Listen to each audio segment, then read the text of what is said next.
No way. I think I just saw someone. Someone extraordinary.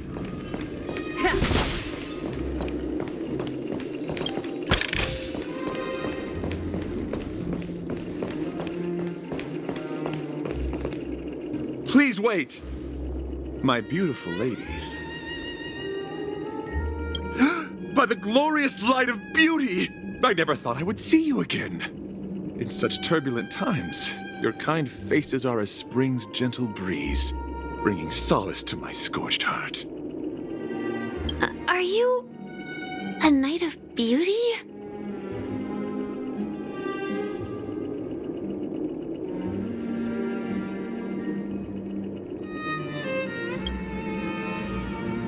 You've already heard of my humble title elsewhere? I am deeply honored. Upon hearing of the impending festivities, I commanded the one and only to bring me to Penacony with full haste.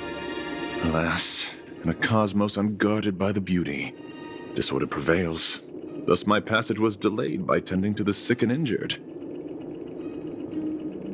Fortunately, the mini-rabbit mech pilot, stray cat duelist, galactic ninja, and quad-drive Intellitron, along with 32 other souls in distress, all emerged from their predicaments safe and sound.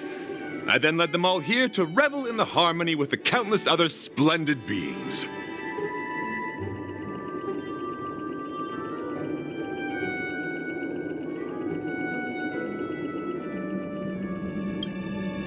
I do not deserve such praise. Unfortunately, that dashing IPC ambassador, whose radiance matches that of a beautiful peacock, remains in a woeful state. Ugh, how I wish he too could partake in this splendid occasion. Okay, let's get back to business. Since fate has brought us together, it stands to reason that you both seek the accolade of the audition's victor, correct? Though upon arrival I was once mistaken for a towering silver-armored fugitive with fiery red flames due to my lack of eloquence. It matters not, for all these trials stem from the land of the dream's beauty. What matters is that I now stand before you. Our paths have crossed. I, Argenti of the Knights of Beauty, am humbly requesting a battle with you both, in the name of the Code of Chivalry. If I am fortunate enough to emerge victorious, kindly grant me passage to the Crown of Victory and recognize that Idrilla, the beauty, is the most peerless beauty of them all. Dear friends, please ready yourselves for this trial set forth by the beauty. Party made to be broken.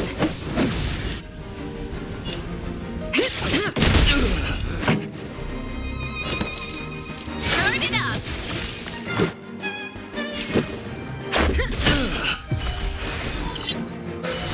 Rise to the challenge. Step up, let's see ya.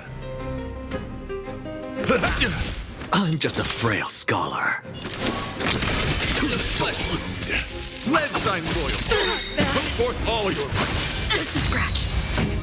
Look, the show. With this divine power, I reforge all things. Nice like a good, my friends. Indulge yourselves! Ready to lose yourself? You can fight it or rock with it.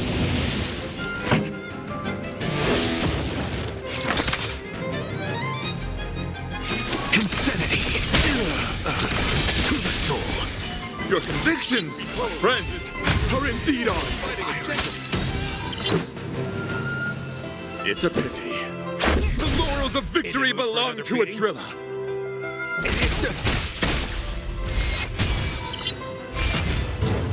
Confess! Put forth all your might. That's it. Let's rock. What's the matter? Insanity. It'll take more than that. Look, The show has begun. With this divine power, I reforge all things. Rules are made to be broken.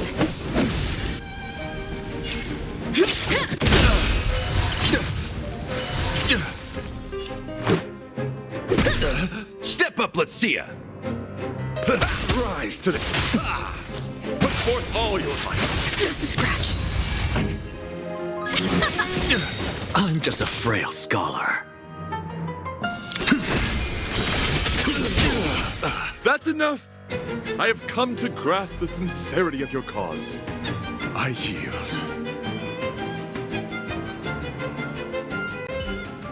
Beautiful! Truly a captivating contest. It is through you that I realized to uphold the honor of Adrilla, I must further hone my skills. What a beautiful lesson indeed! Go forth, my dear friend, beautiful miss. The audition's crown is yours to claim.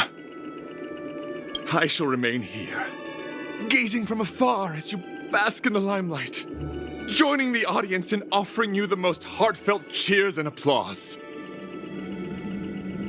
We don't have much time. May fate allow us to meet again, Knight of Beauty. In that case, let's make our way to the end. Penacony's really thronging with talent. I hope we make it in time. Go forth. The champion's stage belongs to the both of you. Bask in the glory you deserve.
Congratulations to the both of you on becoming the festive superstars of this year's Charmony Festival before entering the Grand Theater.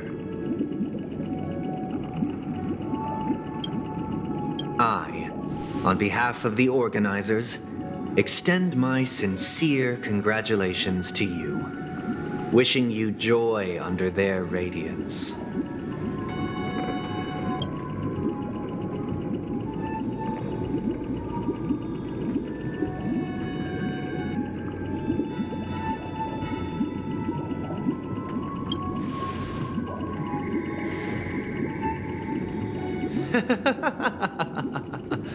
Your endeavors are worthy of extra recognition, and I've taken steps to ensure that. However, this reward is not a material one, but rather the opportunity for an open and honest communication between us. As previously promised, my sister, Mr. Yang, and I have met with the Dream Master. We delved into the truth about Penacony and its Stellaron, and have come to a consensus. Both I and the Oak family cannot acquiesce to your request. Just as expected. We acknowledge the perspective of you, Nameless. Penacony does require change, but not as you propose. The planet of festivities cannot and will not revert to a place characterized by chaos, disorder, or anarchy. Through your journey of overcoming obstacles, you must have glimpsed the essence of that era. The vulnerable ruthlessly eliminated, equality non-existent, common folk living precarious lives, eking out a dreary existence. Ultimately, only heroes like yourselves manage to achieve success. But I would dare ask, if you did not possess the special status of having a Stellaron, and you were but an anonymous and frail member among the masses, which Penacony would you prefer? A dystopia for the survival of the fittest, or a sweet dream paradise for all?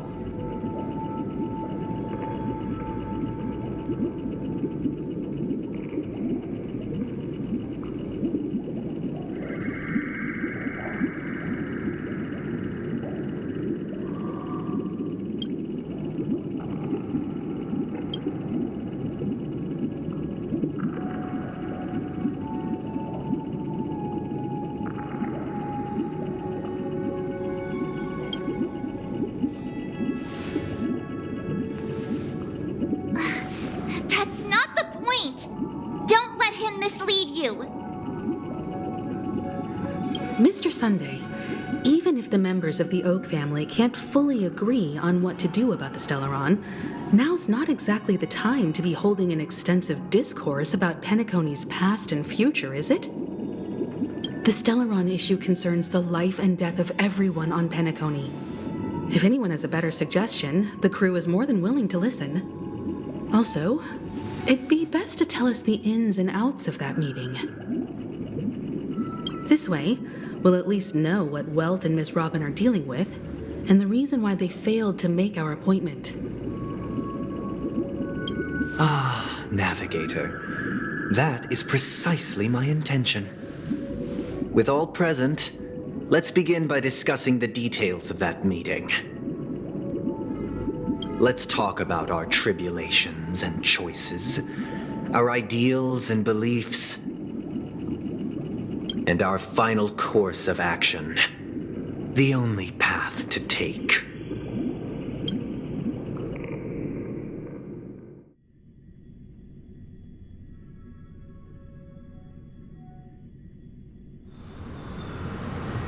You mean to say that for the longest time, there have been scoundrels who would use the Charmony Festival that I have bequeathed to the masses as a tool to realize their ambition? Indeed, Dream Master. Once the Charmony Festival begins, the Stellaron's powers, along with the song, will be broadcast across the entire planet of Penacony. And then everyone in their dreams will be unable to awaken. This is indeed surprising to me. The dreamscape is maintained by the collective effort of the 5 families. If someone were to use the Charmony Festival to recklessly disseminate the power of the Stellaron, this individual must hold a position of great authority. Do you have any suspects? I'd like to ask, did you really not know of the Stellaron's existence? I would have never thought that this Nameless would point the spear at me. Quite astonishing indeed. If I have offended, the Astral Express extends its sincere apologies. But the current circumstances are dire and leave no room for meticulous inquiry. We're doing this out of concern for the dreamscape's safety. So, if you could, please alleviate our concerns. Dream Master, It's just to prove that the Charmony Festival has nothing to do with the Stellaron. If we're being overly cautious, I will return to the stage to offer tribute in song, just per the arrangement.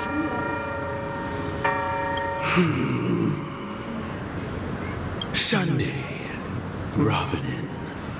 I've watched you two grow up and know your dispositions like the back of my hand. Both of you, right now, can surely be lauded as their most devout advocates.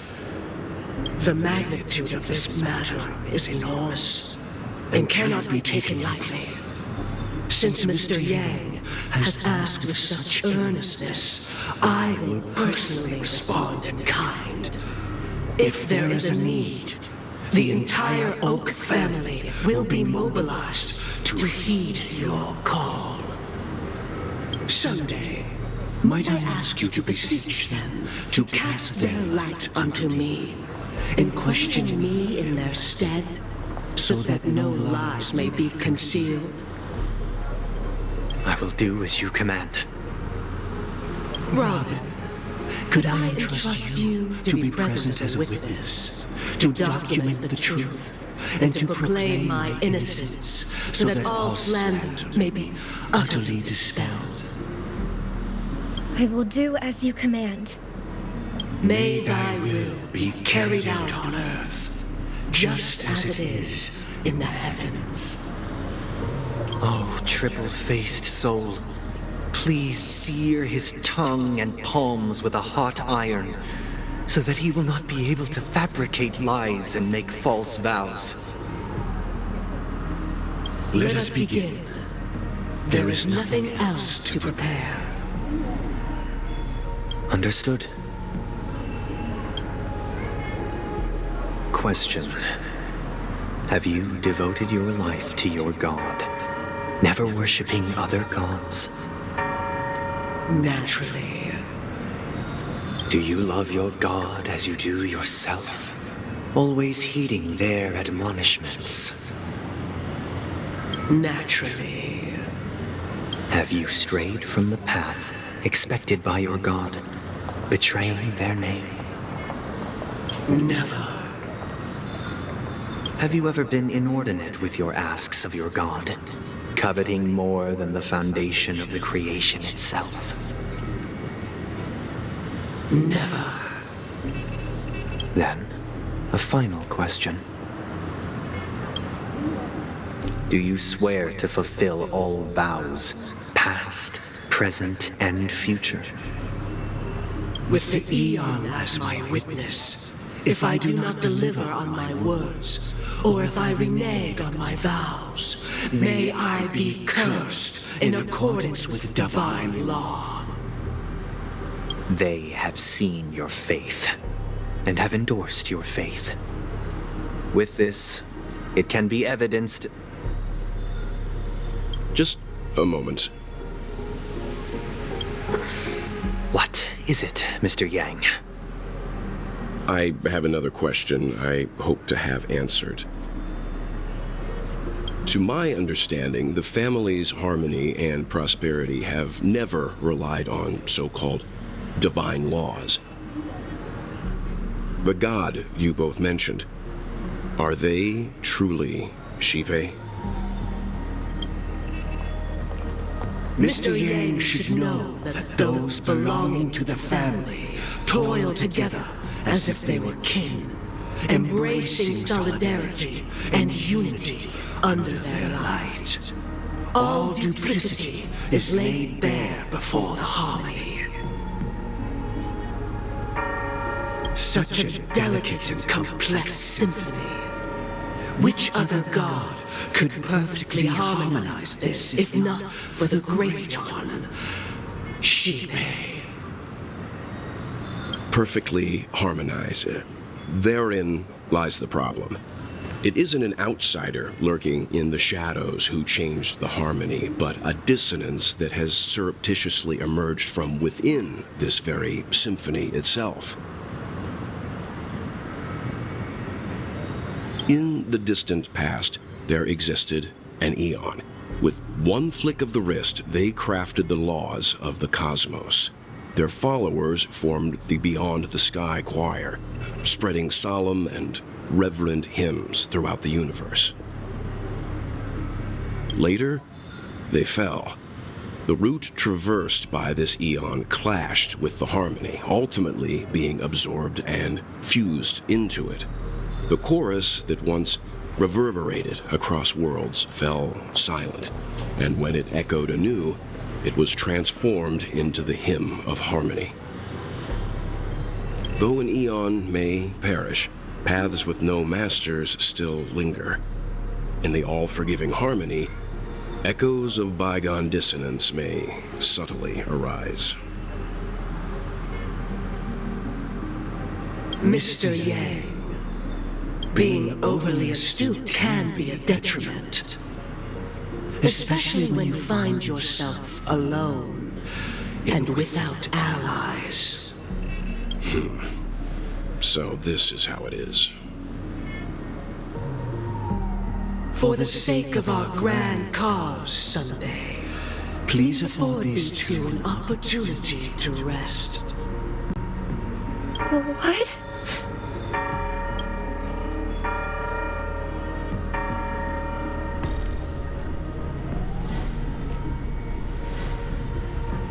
Sorry, Robin. It's just you. I did not wish for you to know this. It's a pity. So, this is the true reason I can't sing? The shadow that envelops Penacony is actually... We were never children of the harmony. Our ideal paradise could not have been crafted by Xipe. True bliss can only be guaranteed by the one who transcends the many. Within the foundation of law, humanity establishes civilization, and through harmony, we obtain order.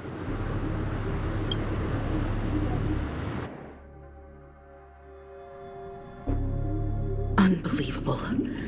To think that there would be remnants of the Order on Penacony. What have you done with Mr. Yang and Miss Robin? Don't worry. I just gave them some time alone to ponder their fates. You should know that these actions make you an enemy of the Astral Express. Should we need to stand against the Nameless, it would only be myself and the Oak family involved. But we haven't reached that point yet, have we? Your efforts for the justice of Penacony are evident to everyone, and have been widely observed.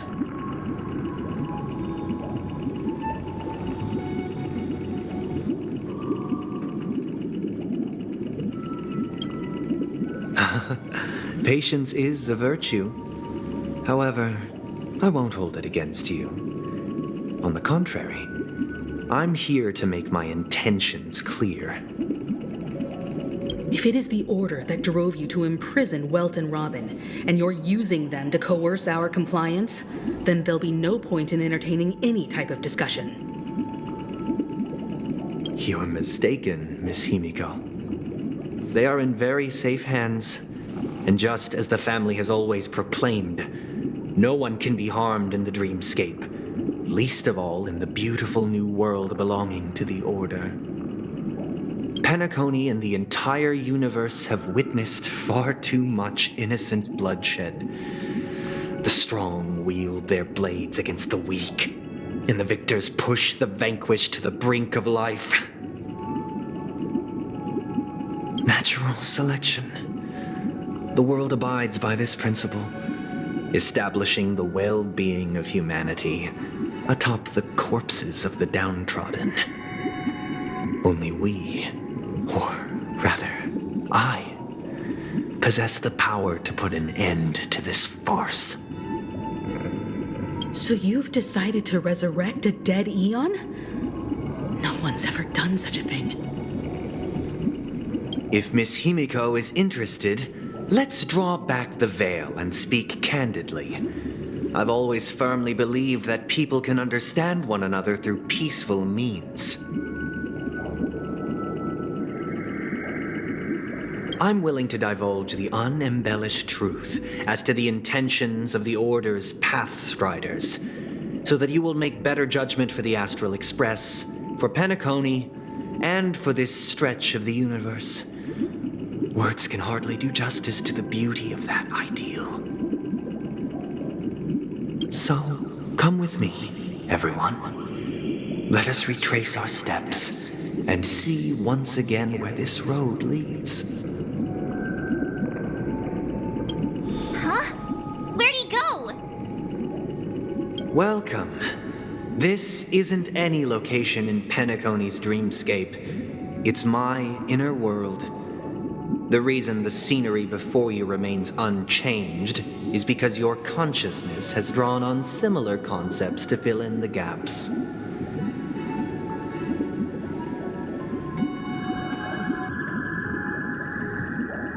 Did you do the same to Welt? It's a tuning process. Stronger in effect and more draining on the mind. The gray-haired guest has experienced it before, so she should understand what it entails. Tuning allows you to intuitively grasp my feelings, which also means that I cannot hide anything from you. Now, everyone, please look at the huge screen. The road we once took begins here. From this point on, you will witness the numerous decisions I've faced. I've selected a portion of these to share with you. I believe after going through similar predicaments, you'll be able to better understand my thoughts. Let's begin. The first decision. A story about a baby bird. This story happened when Robin and I were very young. We were victims of the Stellaron disaster, and the family's Mr. Gopher Wood, who would later become the Dream Master of Penacony, saw that we siblings had no one to turn to and took us in. Later on, Robin and I lived a time with nary a care in the world. One day, after dinner, while my younger sister and I were lounging about in Mr. Gopher Wood's yard, we spotted a fledgling Charmony dove all on its own. That baby bird was tiny. It didn't even have all of its feathers, and it couldn't sing. When we found it, it was already on its last breath, having fallen into a shrub, probably abandoned by its parents. We decided to build a nest for it right there and then. However, thinking back, that winter was unusually cold, with fierce winds at night in the yard, not to mention the many poisonous bugs and wild beasts in the vicinity. It was clear that if we left the fledgling in the yard, it stood no chance of surviving until spring. So, I suggested we take it inside, place it on the shelf by the window, and asked the adults to fashion a cage for it. We decided that when it regained its strength enough to spread its wings, we would release it back into the wild. The tragic part, something that we'd never considered, was that its destiny was determined by our momentary whim. Now, I pass the power of choice to you all. Faced with this situation, what choice would you make? Stick to the original plan and build a nest with soft net where the Charmony dove fell. Or build a cage for it and feed it, giving it the utmost care from within the warmth of a home. I eagerly await your answer.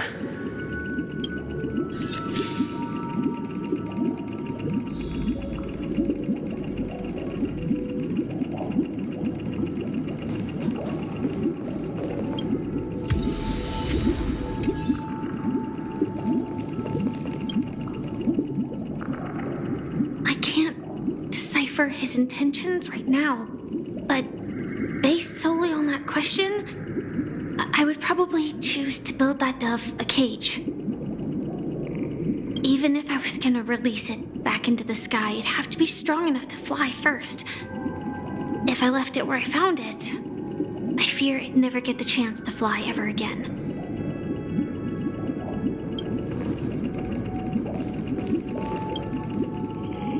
It looks like he really has no intention of imprisoning us. If it's just a quiz, I suppose it's fine to humor him. Back to the question. I would personally choose to build the little Charmony dove a cage. No special reason. I do think that a fledgling should have the right to fly into the sky. But if it can't even live to that point, then there's nothing to talk about to begin with.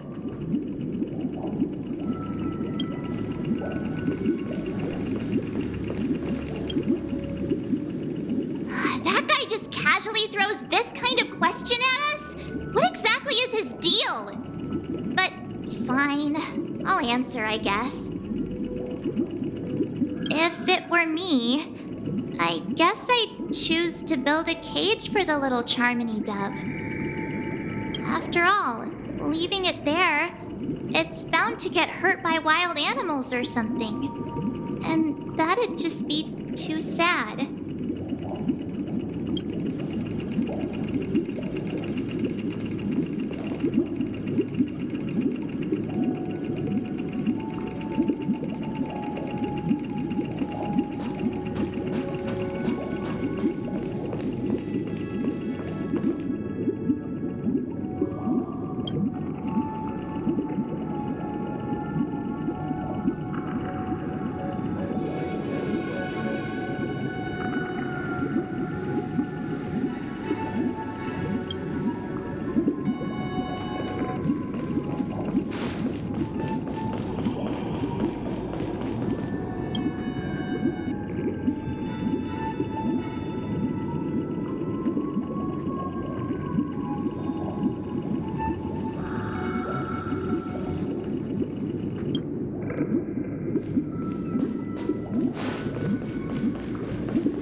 I'm happy to see that you made a choice similar to ours. If your mind is made up, let me reveal the outcome of this choice. We passionately nursed it back to health, preparing only the best food for it every day. We even preened its feathers. Later, on the day that Robin left Penacony, we opened the cage door and let it fly back into the sky. I watched it for a long while by the window, probably about 3 or so days. In those 3 long days, the little Charmony dove tried again and again to spread its wings to fly into the sky, but fell to the ground, only to keep trying. Finally, on the 137th attempt, it succeeded. But its attempt did not go perfectly. After flying unsteadily for a while, it fell to the ground, unable to grasp the direction of the air currents. The fall shattered its wings. It writhed helplessly in my embrace. But it was all for naught, finally succumbing to a painful demise. And in that instant, our tender care, our given love and hopes, they all became the inevitable push that sent it to its death. I deeply regret the choices we made. Next, let us head to the second decision. This time, it's the story of a dream chaser. This story happened when I was appointed as Bronze Melodia, a position exclusive to the Oak family, charged with listening to the problems and vexations of Dreamscape residents and providing them with the relevant guidance. It was during that period that I had the opportunity to hear voices from all corners of the dreamscape. Joy, sorrow, arrogance, regret. The complex tapestry of human nature that formed the world. And I was fortunate to catch a glimpse of it. He was a dream chaser and an illegal stowaway. Just like the rest of them, he came to Penacony in search of a better life, except that, to most people, the price he paid, I suppose you could say it was everything. He told me I sold everything I could at home. The house, the land, even his 2 children. He had a plan in place. He would buy back his children once he had made his fortune, and enjoy Penacony's beautiful dream with them. Alas, after hearing the Dream Chaser's story, I immediately appealed to the Bloodhound family to cease their pursuit. That way, at least he could live peacefully. But I was still too naive to the ways of the world. I did not anticipate that what I thought was a kind gesture would later lead to dire consequences. I'll tell you the outcome soon. For now, I'd like you all to make a choice. Will you do as I did and try to convince the Bloodhound family to stop their pursuit so that the Dream Chaser may live peacefully and realize his wishes? Or will you remain silent, leaving him to languish while the hounds are hot on his heels until his inevitable judgment arrives?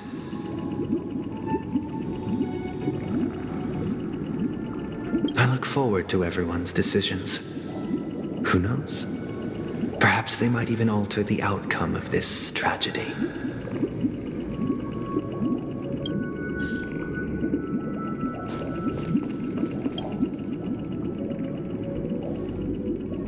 A dream chaser story.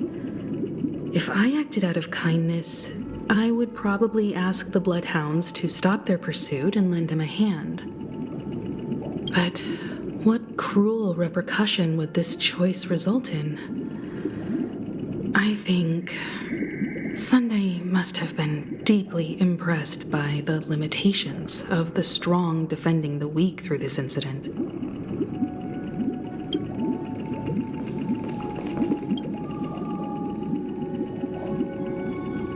This question...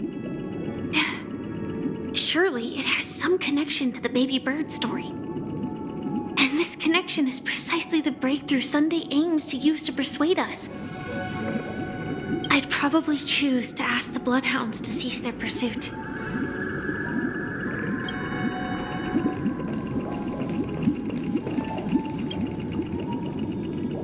It seems illegal stowaways are really quite common on Penacony.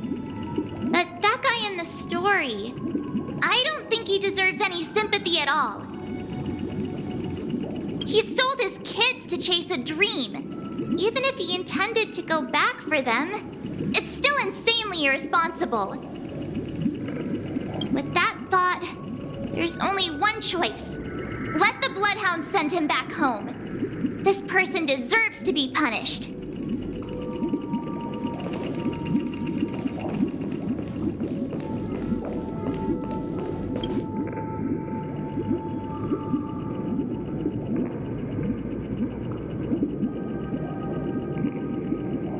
It seems you, like me, are pondering whether a different choice could have led to a better outcome. Sadly, his fate would only be more tragic.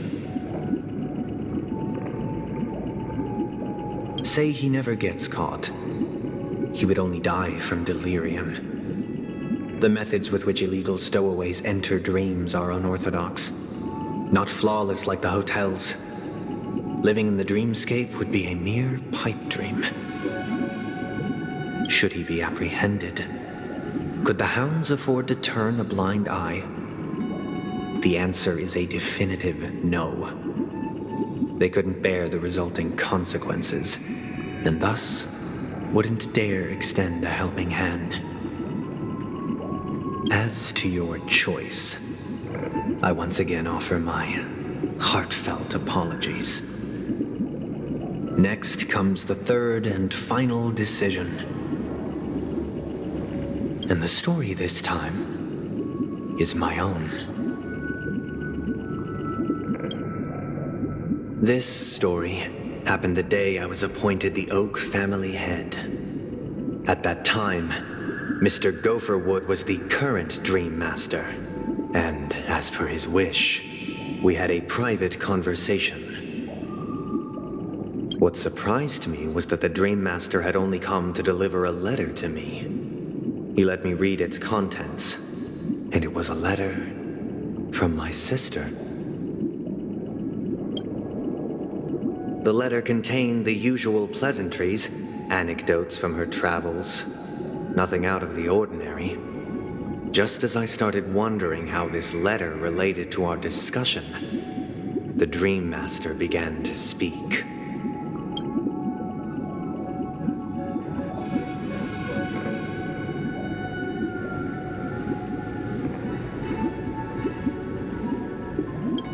Do you know who wrote this letter? My sister, of course. But why would you personally visit me to hand me a letter from my sister containing mere trivialities? To help you grasp the full scope of this issue. Do you know where Robin is at this moment? From what the letter indicates, she must be in Caspelina 8, correct? She's touring there right now.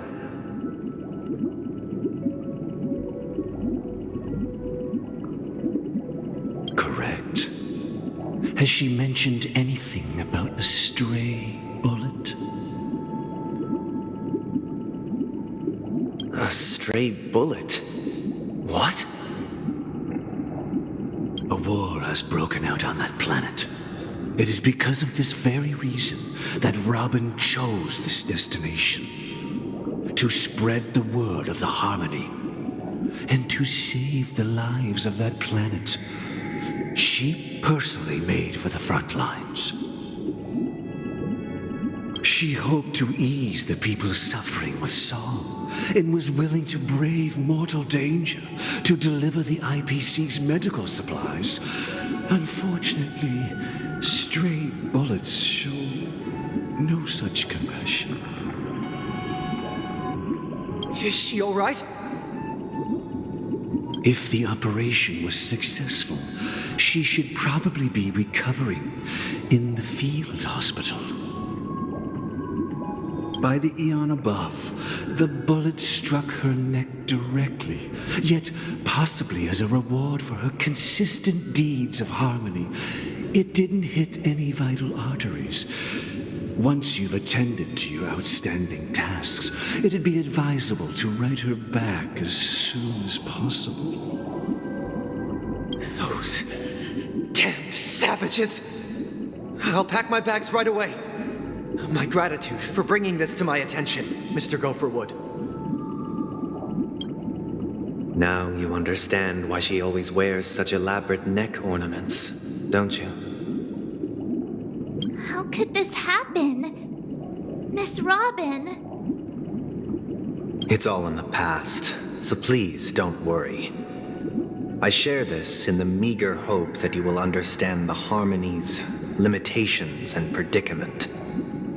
As grandiose as the strong defending the weak sounds, many times, it is nothing more than wishful thinking.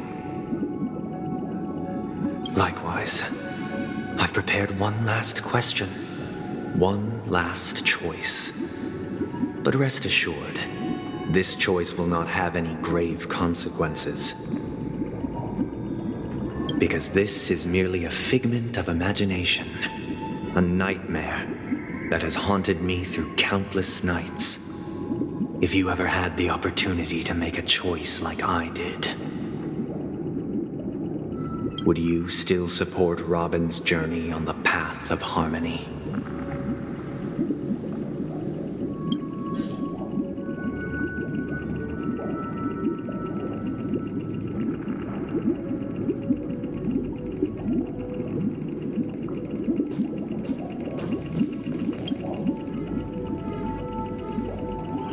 often feel like I've dreamt of similar scenes on certain nights. In the dream, I see blurry faces. I don't know who they are, but I sympathize with all of them, fighting for survival against some their confusion and fear are lucid to me. But I also remember they chose never to give up. Just if Mr. Sunday's question leaves you puzzled, you should find the answer from your own experiences. With each trailblaze, dangers and tribulations will surely follow. But would you ever back away? Would you stop March and Don Hung from reaching their next destination? I believe you have an answer of your own in your heart.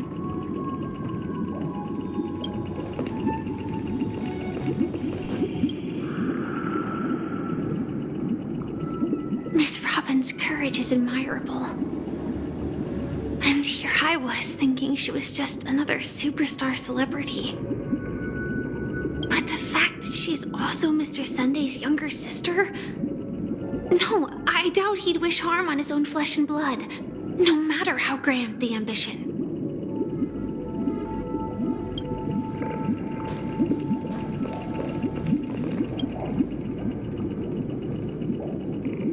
I can't believe that happened to Miss Robin. The strong defending the weak is a great mantra, but if I had to pay such a price,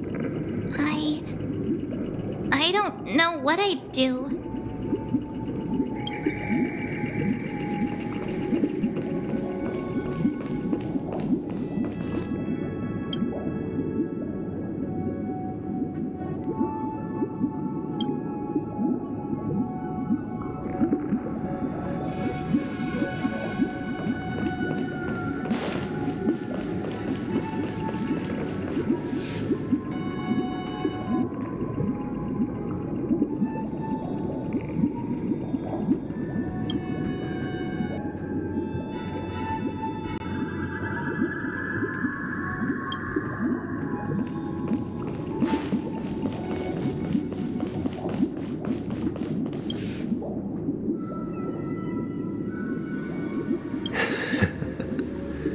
I see.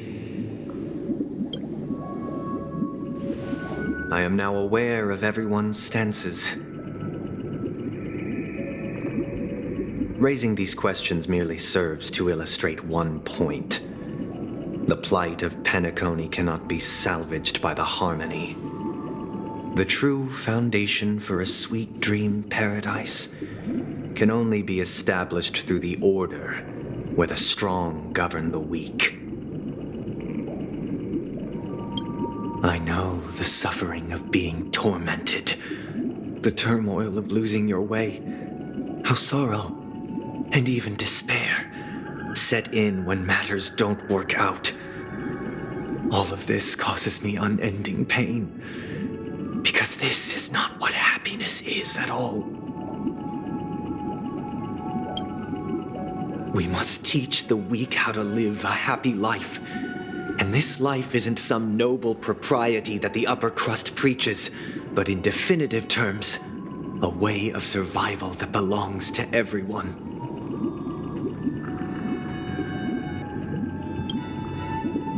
So what is your definition of living a happy life?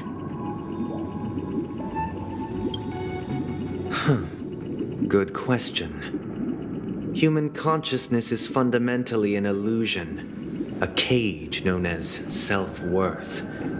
People lured in by this illusion make mistakes, yet still ask that external influences bear the burden. When one mistake after the next permeates the masses, they become impossible to trace.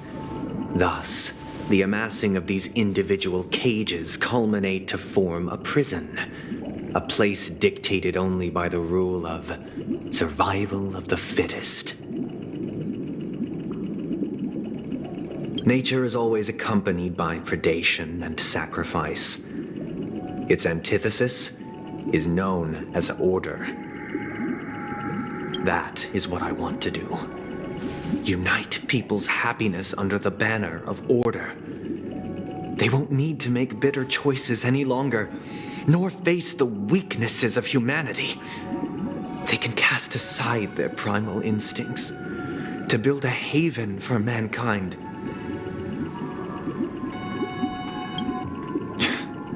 Simply describing thoughts is far too abstract, so allow me to provide a simple example. As you all may know, there are societal norms like weekends and long weekends that exist on some worlds. During these hard-earned rest days, people are given the chance to extricate themselves from the stresses of everyday life, allowing a certain tranquility to return to their souls. And it is only on these days that people do not have to adhere to the law where the strong prey on the weak. They can live out their lives happily during these brief intermissions.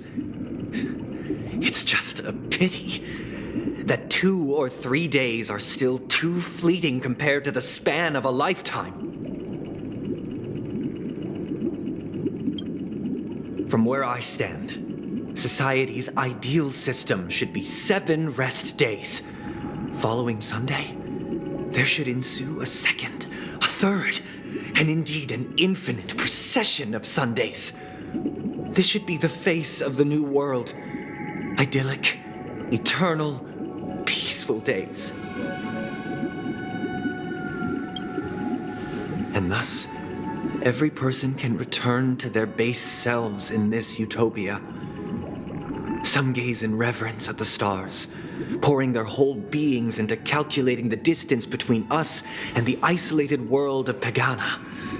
Meanwhile, some seek refuge in quiet corners, holding one another, unencumbered by the chains of unwelcome obligations.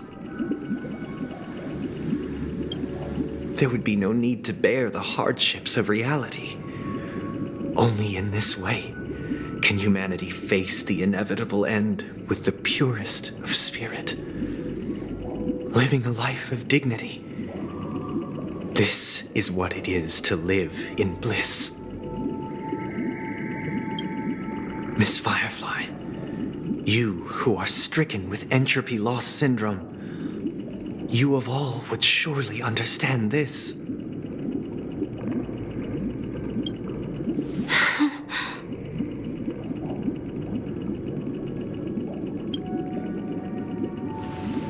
It sounds like a flawless theory.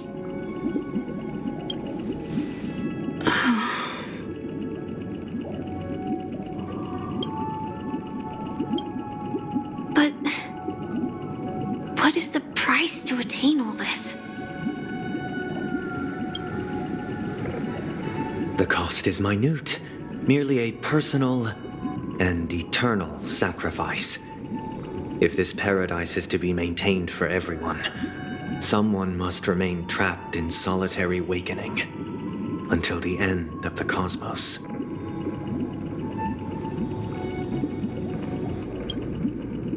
Awakening.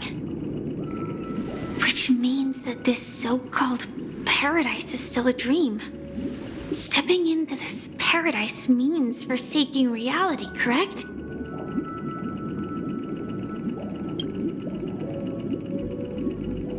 It is not forsaking, but transcending. Flesh, blood, sorrow, weakness. If the physical is the root of spiritual suffering, it is only logical that we defeat it.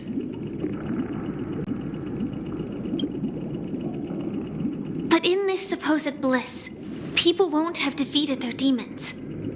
The chance to overcome their tribulations would be forever lost to them. In other words, it is an escape. That's another way of understanding it. But there is no shame in escape. On the contrary, the seeds of escape exist in everyone's hearts. Don't you agree, Miss Firefly?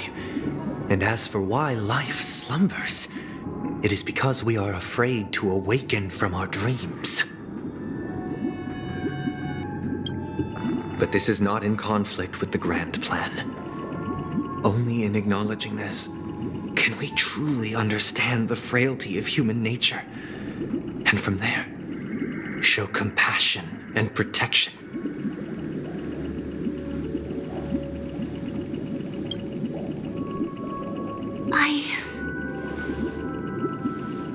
I admit that you are a born leader. Your perspective on humanity brims with pessimism. Yet you express compassion for all, even when your heart pities them. But unlike you, I live for the self. From my perspective, individuals making choices for themselves is their birthright.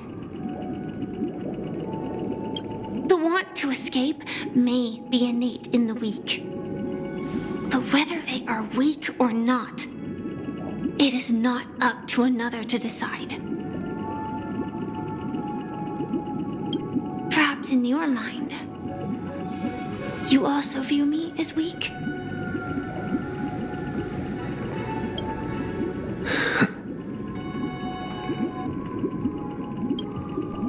Because I don't think so.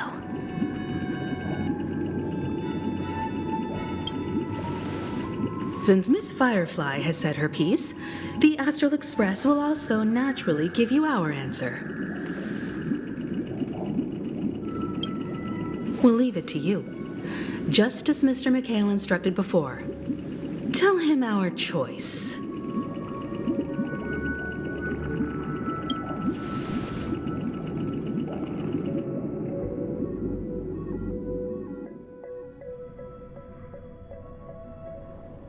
What is this place? Does this place ring any bells, Misha? I don't know, but I feel a sense of deja vu. What is this place? It's the realm within a dream bubble. This was left to the Astral Express by a nameless, but weirdly, when we entered it, it was completely empty. Dr. Edward from the Dreamscape sales store told me that dreams are formed from memories, and a dream bubble can't take shape if its core is empty. So I thought you might be able to help us in unraveling this mystery, Misha. As a hotel doorman, you know Penacony best among us.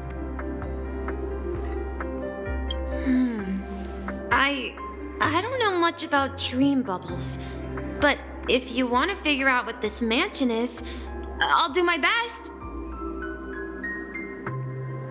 I'm counting on you then. Himeko, I still don't get it. Why were you so sure that Misha had a connection with this dream bubble? I wasn't sure. It was just a hunch. But since Misha feels familiar with this place, my hunch might be correct.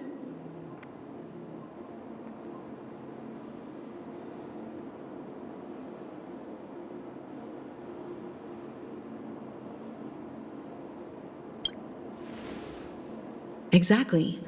This is where you and Firefly encountered death, which we now know as dormancy. Considering its connection to Dreamflux Reef, it's not surprising it appeared here. The question now is, who brought you here? Based on the clues we have so far, it's unlikely to be that masked fool, so identifying them is crucial to us. We're drawing closer to the truth once more. Let's give Misha some time, as I believe he'll unveil the secret of this dream bubble. All right, but there are doors all over the place. Which one should we choose? Do you have any idea, Misha? I guess Maybe this way?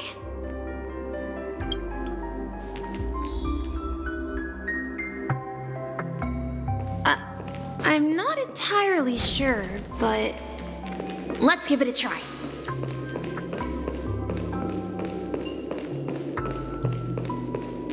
Wait, you managed?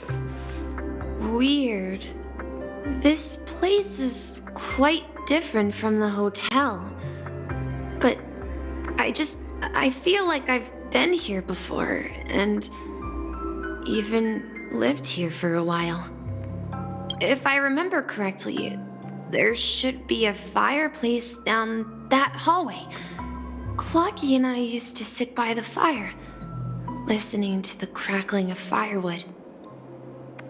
And the room on the other side was the toy room. I loved spreading out all the toys from the box on the floor and making up stories for each of them. Hold on. This doesn't make sense. Didn't I grow up in Dreamflux Reef? So, what is this place? This could be a case of amnesia. Don't worry, Misha. It's common for everyone to forget certain aspects of the past. Those memories haven't vanished. They're just lying in the depths of your mind. We can surely get them back. Since this place seems familiar to you, why don't we explore a few more rooms and see if you can recall anything more? Yeah, then let's check out the rooms I just mentioned.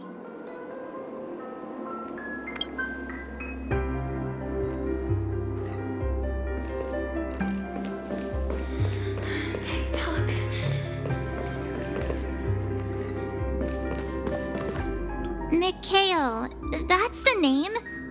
Now we all know him as the Watchmaker. So, who is he talking to? Do you know anything about it, Misha? I'm sorry, I don't know much about the Watchmaker, but Mikhail... Anything special about that name? Mikhail is Grandpa's name. Grandpa? Do you mean you're the Watchmaker's grandson? But we haven't heard anything about the Watchmaker having descendants. And the name Mikhail is not rare. Perhaps it's merely a coincidence. Could you tell us more about your grandpa, Mikhail? Yeah, sure. He was a seafarer who fearlessly ventured into mysterious seas and storms.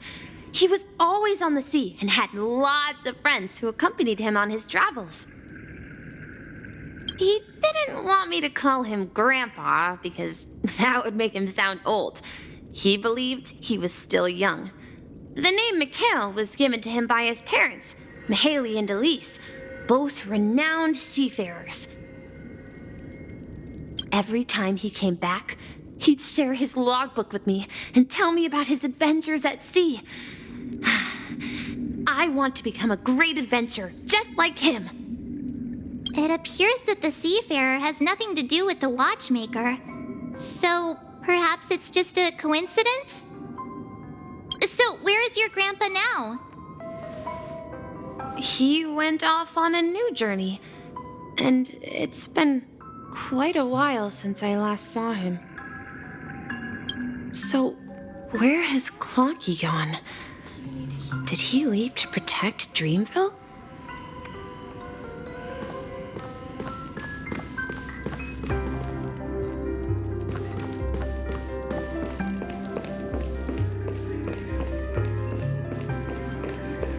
Tick-tock.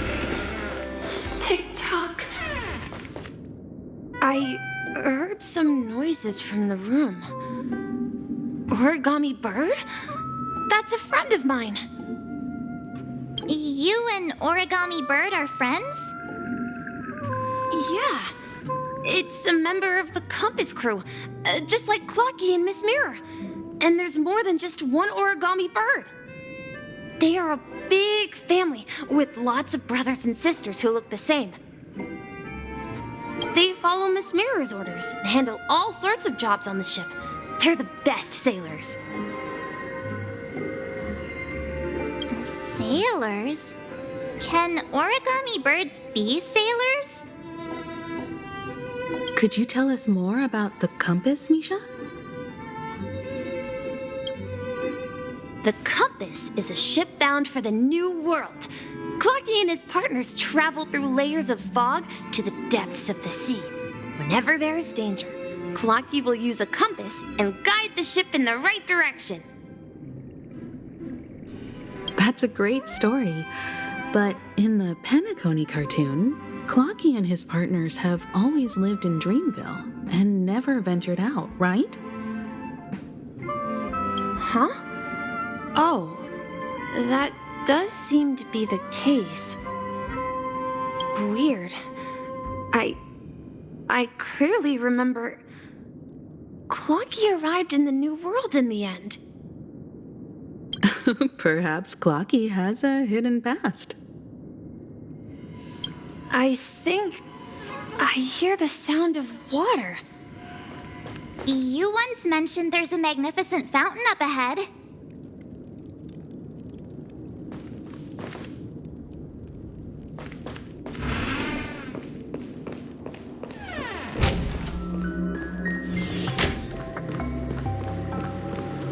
Look, there it is!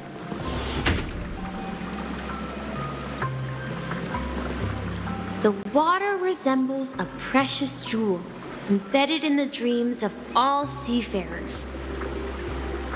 Every time I gaze at the shimmering lights beneath the waves, it feels as though I'm back in this place, standing by your side. Have you recalled anything, Misha? Yeah, I saw these sentences in Grandpa's logbook. He used to say that despite the perils of the sea, whenever he stood on the deck in the afternoon, overlooking the sparkling waves, he would think of this fountain in front of his house. He often said that those moments felt like returning to his family's side, and the difficulties at sea didn't seem quite as challenging. You know, I quite understand such sentiments.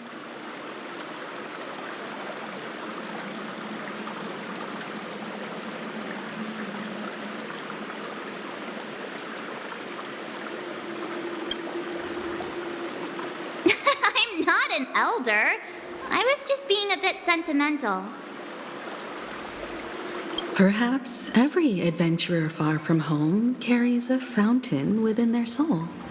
Even though the other side of the sea remains shrouded in the unknown, the fountain in front of his house serves as a compass, leading him back to his cherished ones. Yeah, while Grandpa was at home, we would stand by the fountain and place the compass, a toy boat that I made, into the pool. Back then, I would ask him when I could go on adventures like him, and he would always laugh and say I was still too young. It seems this Mikhail is truly a seafarer and has nothing to do with the watchmaker. Yeah, based on Misha's recollections, the scenes in the dream bubble appear to be his childhood memories. But this raises more questions. According to Misha, he was clearly born on an oceanic planet and led an ordinary life, with no connection to Penacony at all.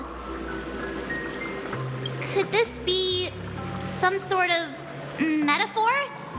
Perhaps the sea refers to the memory zone.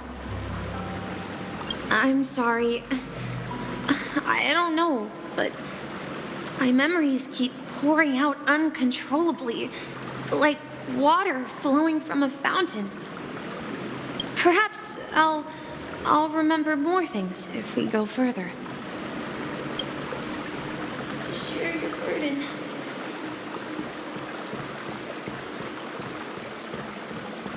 We're going to the opposite side, right?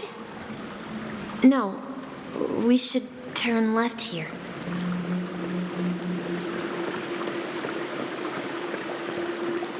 Uh-huh.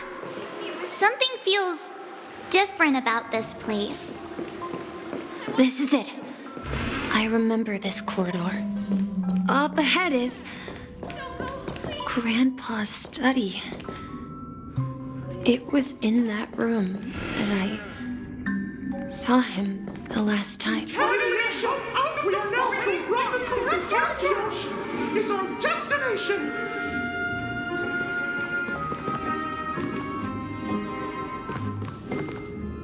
The atmosphere in this room feels totally different. Misha! You finally come!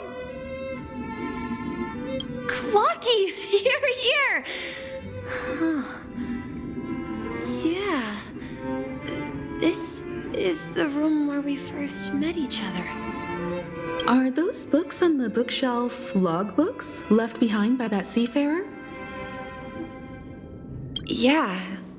Whenever he came back, he placed a logbook on the bookshelf in his room. They contain records of his expeditions to every corner of the world. He described our world as a fountain. At some point, the sea started to gradually swallow up the land where people lived.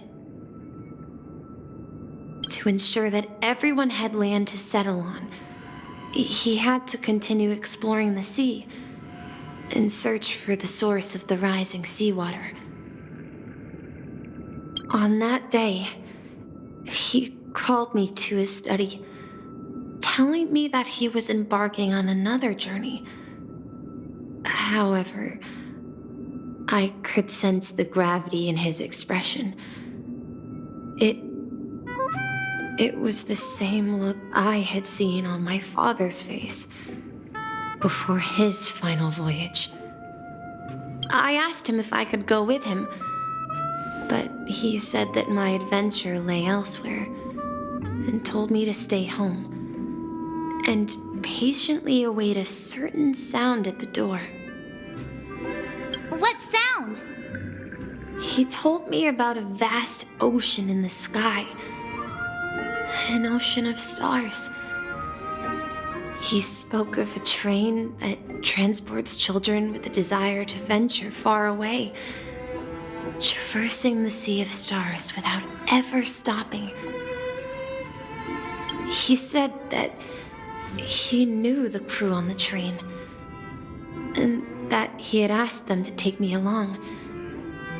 He said the journey I had always dreamed of would start there. A train? Could it be? It's the Astral Express. I remember now. Grandpa's friends are a group of nameless who came to this world to resolve a disaster caused by a star. Then, he gave his pocket watch to me.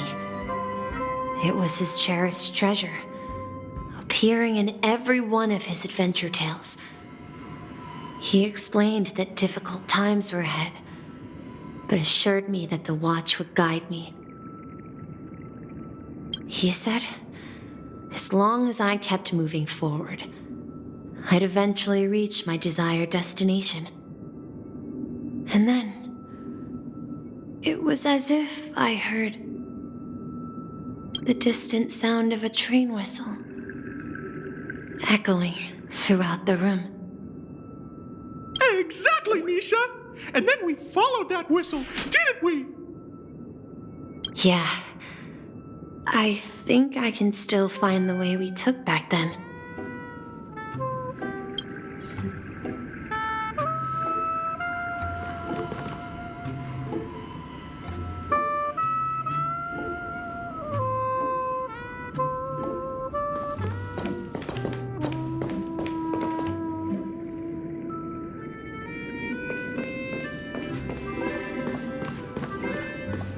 This is the dream jigsaw, right?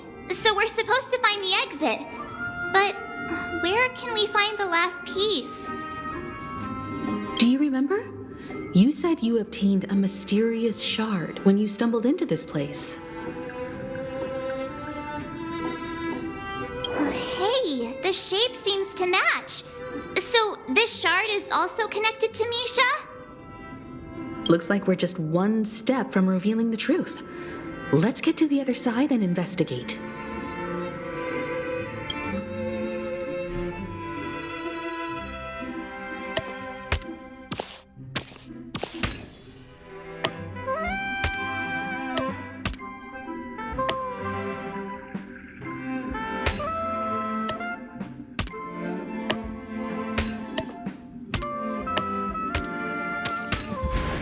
No match for me.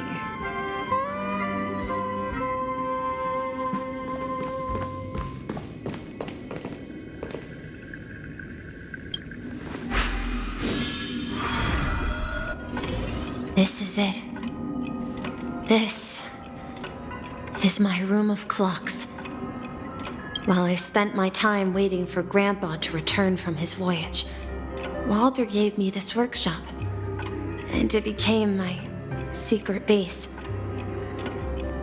Here, I learned how to repair clockwork and gears out of my fondness of precision mechanics. In my dreams, I was the captain of the compass, embarking on adventures with my companions, Clocky and Miss Mirror, in search of the new world. I was born and raised here. So, this building in the dream bubble is your childhood home? Yes, but not exactly. To be more precise, this dream bubble itself is my home. Looks like you've remembered everything now.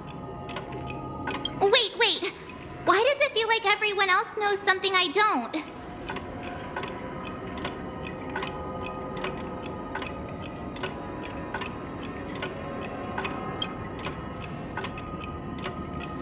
Marge, do you remember when she mentioned a clocky that only she could see?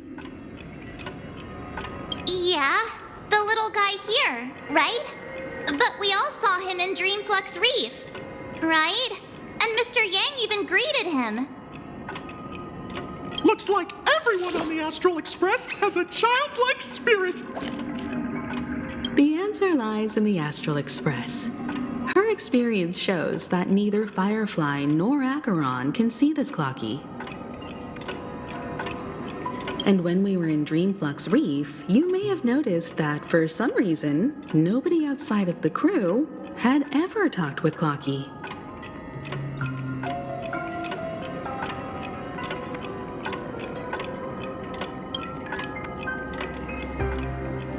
A mimetic life that can only be seen by a select few.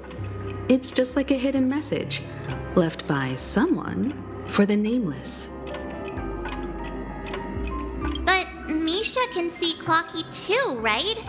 They even grew up together. But Misha hasn't started the way of the Trailblaze yet. That's the key to the mystery, March. Now take a moment to recall. Have you ever seen anyone outside of the crew interact with Misha?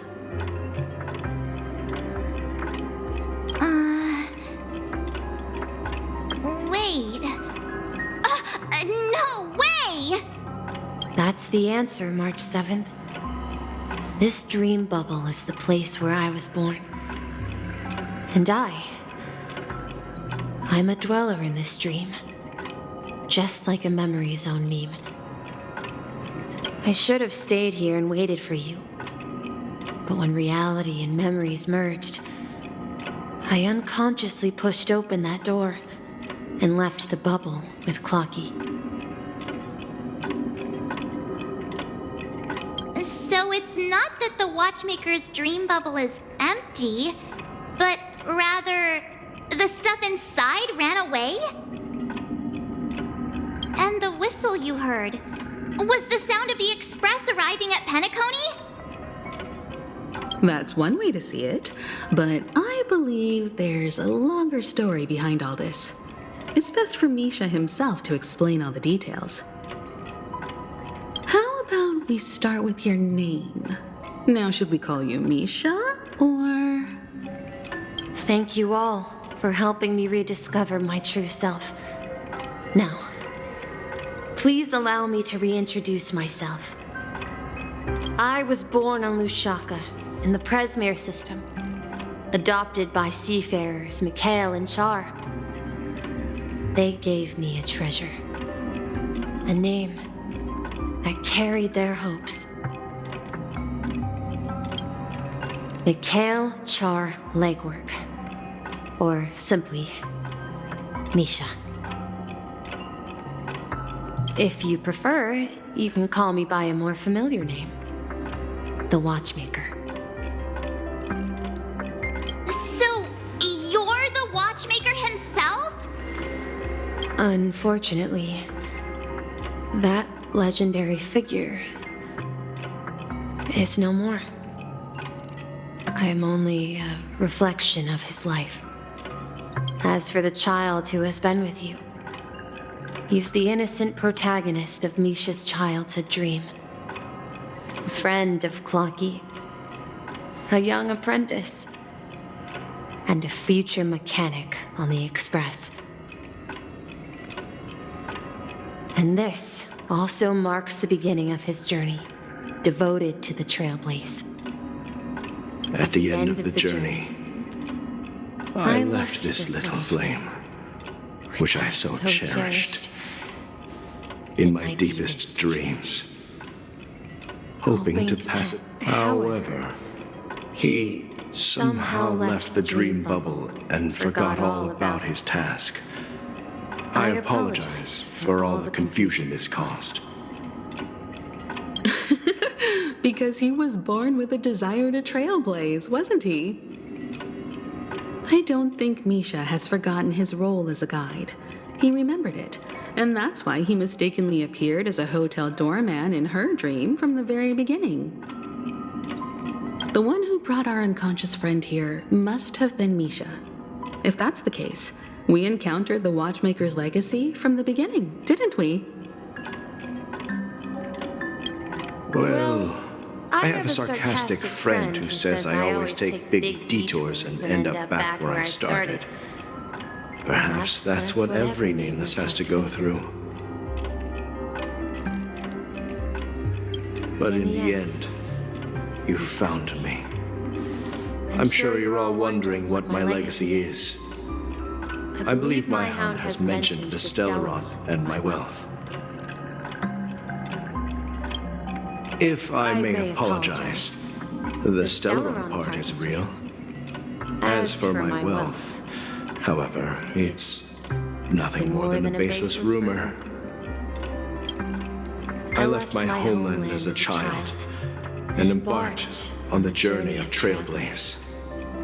I traveled to various planets until finally reaching Asdana, where my friends and I built the original Penacony and fought for its future ever since.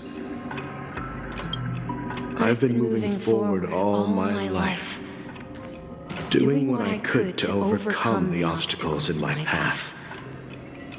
But ultimately, my journey reached its end, and I left behind no possessions worth entrusting. So, if you ask what's left within this worn-out train engine that can be called a legacy, I suppose it's the things that are still burning in the engine's furnace. Now that you're well aware of the current situation of Penacony, I certainly hope that you'll help me get this world back on track. But I'll leave that decision to you, for the path of Trailblaze is never paved by others. All I have for you is a story and 2 gifts. I want to give you my pocket watch. It has accompanied me throughout my long journey, guiding that naive child forward. and has been blessed with the presence of so many great people up to this day. And my hat, too. The one who navigated for me placed it on my head and planted a fanciful thought in my mind. The trailblazing expedition will never end. Now, it's time for you to make your choice. Once you've made up your mind, open that door and enter the long dream of an old man. I'll be waiting for you at the end of this corridor of time. All right, everyone, let's make a decision. Although I don't think anyone will have any objections.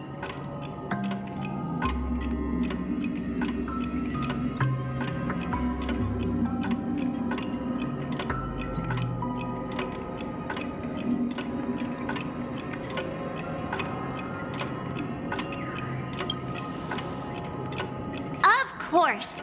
We've come this far. Surely there's no other option than moving forward. In that case, it's unanimous. Then let's proceed together to the end of this stream and tell Mikhail our decision.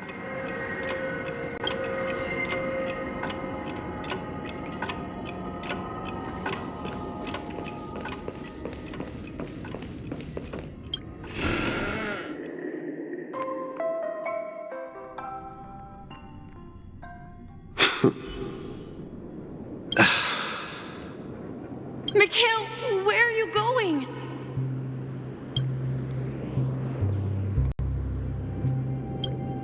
Someone has to step up and save Lushaka. So why can't it be me, Misha? Please don't go. And if you must, please take me with you. Don't leave me alone. Even without me, you know how to proceed forward, brave Captain Misha. The compass is waiting for you. Haven't you? Now go! Board that train and start your journey! Where are you going, Mikhail?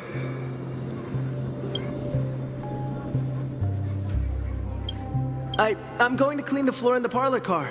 I've promised the conductor. Wait, first tell me, did you fix this watch? Yeah? I know what it looked like before. Its chain was broken, the back case torn, and the marks on the dial all worn out. How did you manage to fix it? Well, it's hard to explain, but I knew it could be fixed. It's the hands, Mr. Amundsen. Its hands were intact and pointing in the right direction, so I knew there would be a way to fix the rest.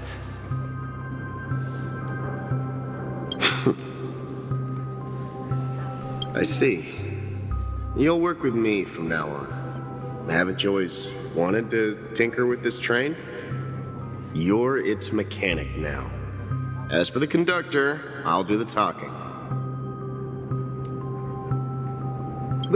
But I only know how to fix watches. Don't worry. You've got what it takes. I'll teach you what you need to know.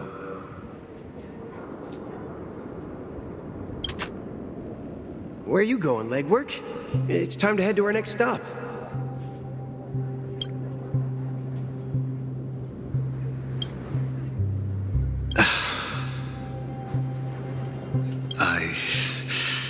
I'm staying in Astana with Rosalina and Tiernan. I see. This place reminds you of home. The people of Astana have only achieved a tiny victory and still have a long way to go towards true freedom. Hanunu needs us. Don't worry, not all journeys lead to the stars. Even if I leave the Express, our path of trailblaze will continue. Yeah. I knew you wouldn't stay on the Express forever. Leave in peace, my friend. And, take this with you. This is Mr. Amundsen's hat. But why?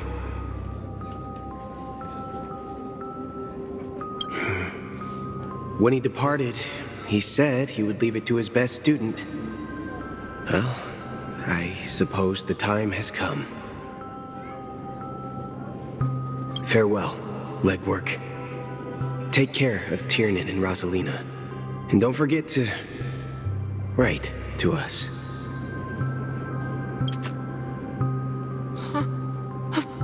Where are you going, Watchmaker?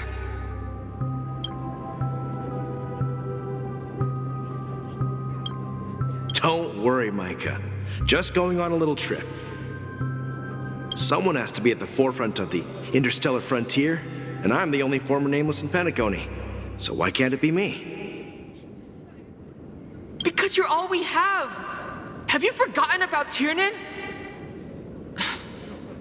The cosmos is way more dangerous now. What will happen to Penacony if we lose you too? But what will happen to Penacony if we don't find a way out? Ah, Tiernan. How could I ever forget him? I've spent countless sleepless nights asking myself why I didn't go with him back then. We Nameless won't stop. Don't worry, Micah. It's just a matter of getting back to my old profession. Just wait for me to come back. But if, and it's a big if I don't come back in one piece, then you'll become the next Watchmaker. Where are you going, old man?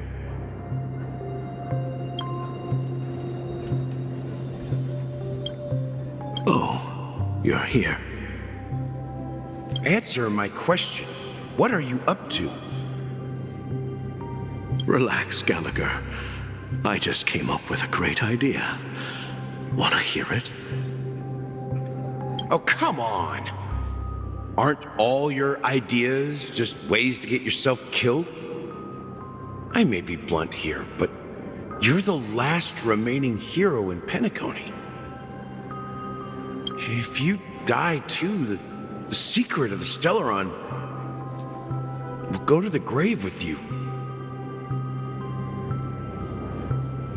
Yes, I'm afraid there's no way out in Penacony, so I'll have to consider alternatives beyond Asdana.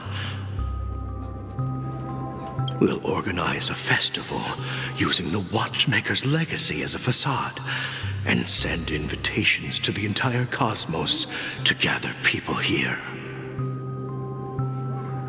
So,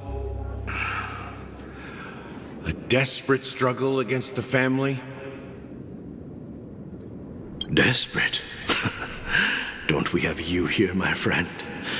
This task is challenging, but what hasn't been challenging for us along the way? Well, whatever you do, remember, make sure to send an invitation to the Astral Express. Misha! Where are you going?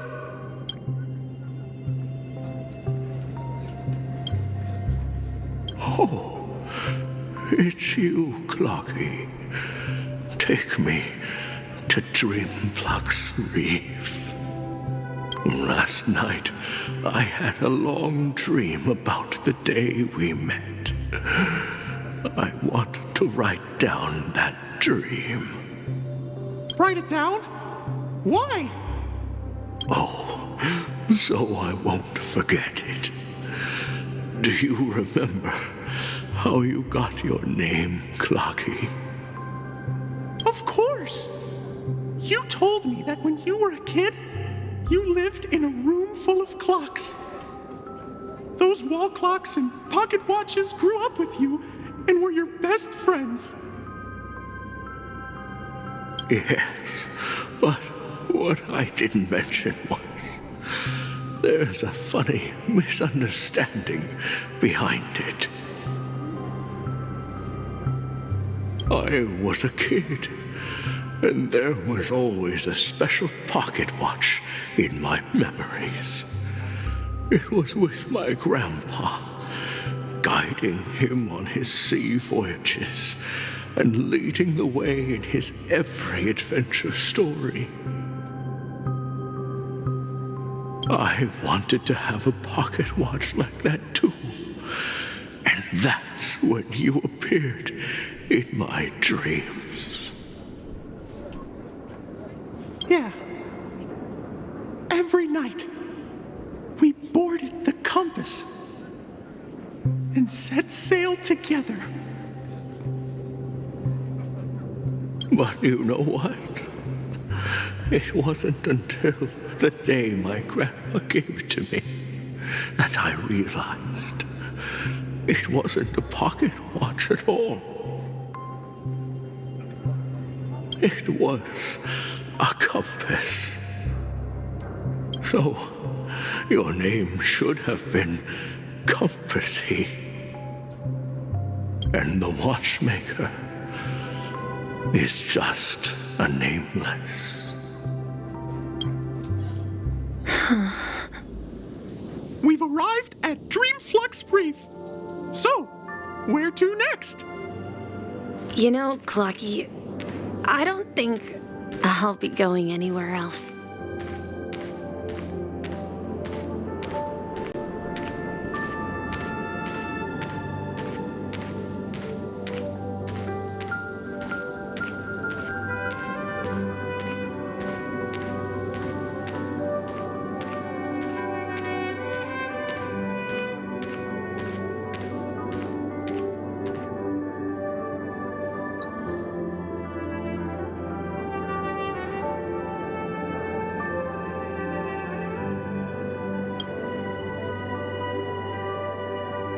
I've traveled far enough, and it's time for a little break.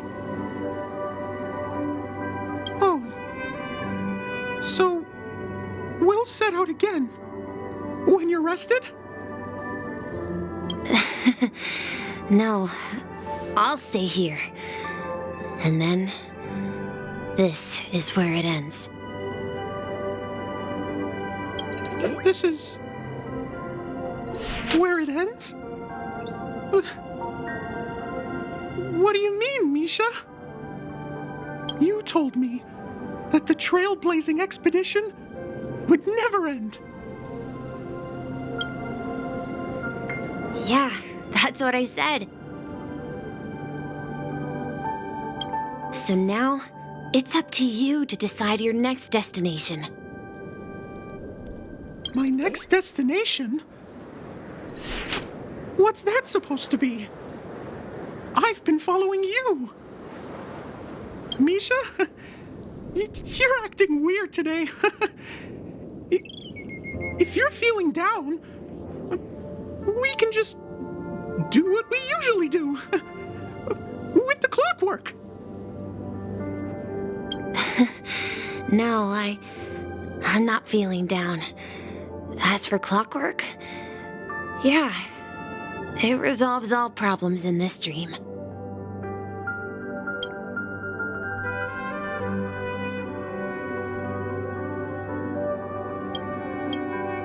So, do you know what clockwork actually is? I'm not quite sure. Well, everyone gets lost at times. They may hesitate and doubt which way to go. That happens in this dreamscape and beyond. But don't worry. Everyone goes through moments of uncertainty and hesitation. Eventually, they gather the courage to make bold decisions.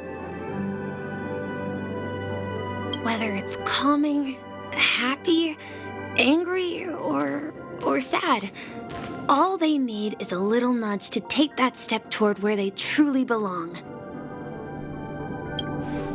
I'm leaving that little nudge with you, and I hope you'll share it with others. Such is the essence of clockwork, the will of the trailblaze.